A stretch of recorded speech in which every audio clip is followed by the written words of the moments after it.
Hey campers, welcome back to camp. We lost some D&D footage again, but I will give you a review, don't you worry.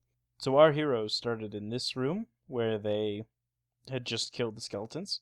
They ended up fighting a couple more red brands that came out of the room next door, who were defeated fairly easily.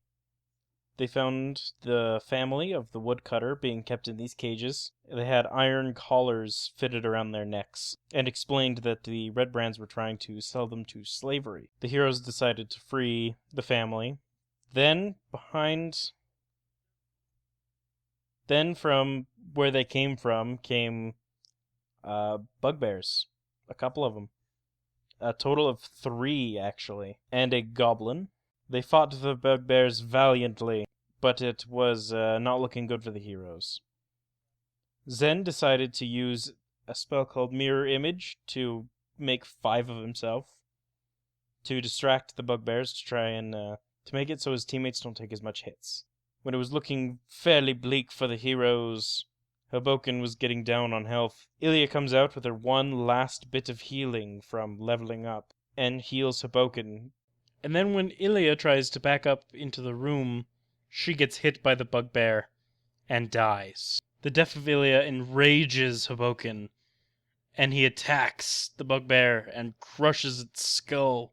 Then Clix flies out of the other room, stabs the other one in the face, and kills it. Then on Cala's turn, she comes out of the room. She deals the final blow to the next bugbear. Zen catches up to the goblin and ends up figuring out that his name is Droop. Droop is a goblin who was being basically held as a slave to the bugbears.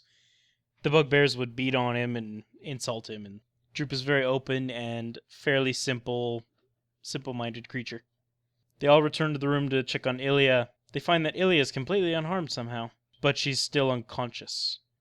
They have no idea why she would be unconscious, or where all her wounds went. Then they decide to bring the bugbears' bodies back to Gregory the Nothic.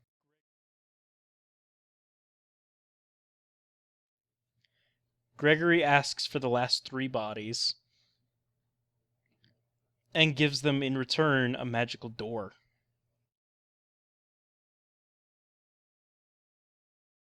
He explains that if they use the door against a flat surface, it'll expand into a full-size door, where they can enter into a pocket dimension, where there'll be a bunch of items.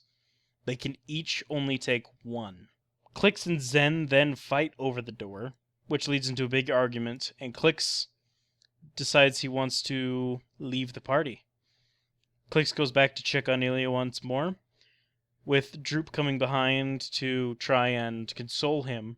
Droop is able to convince Clix to stay with the party, and is able to convince Zen to be a little bit nicer. Then they are able to exit the cave. Upon exiting the cave, they see that Alderley Farm is on fire. Hobokin and Clix run as fast as they can to Alderley Farm to see what happened, and they find, amongst the burning crops, the body of the dead mother.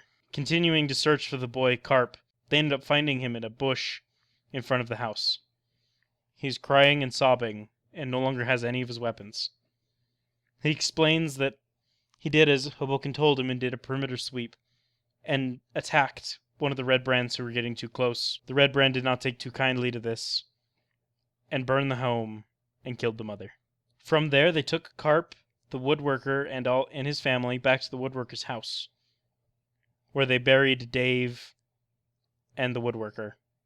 They gave them a nice eulogy. The party decides to stay at the woodworker's house, so Clix, Hobokin, and Zen go back to the inn to retrieve some of their items, when they see a traveling merchant who is passing through town. They go and they buy a few things from him. Upon returning to the woodworker's house, they find Illiah awakens, and exclaims, "Where am I? Who am I?" And we will continue in the next session.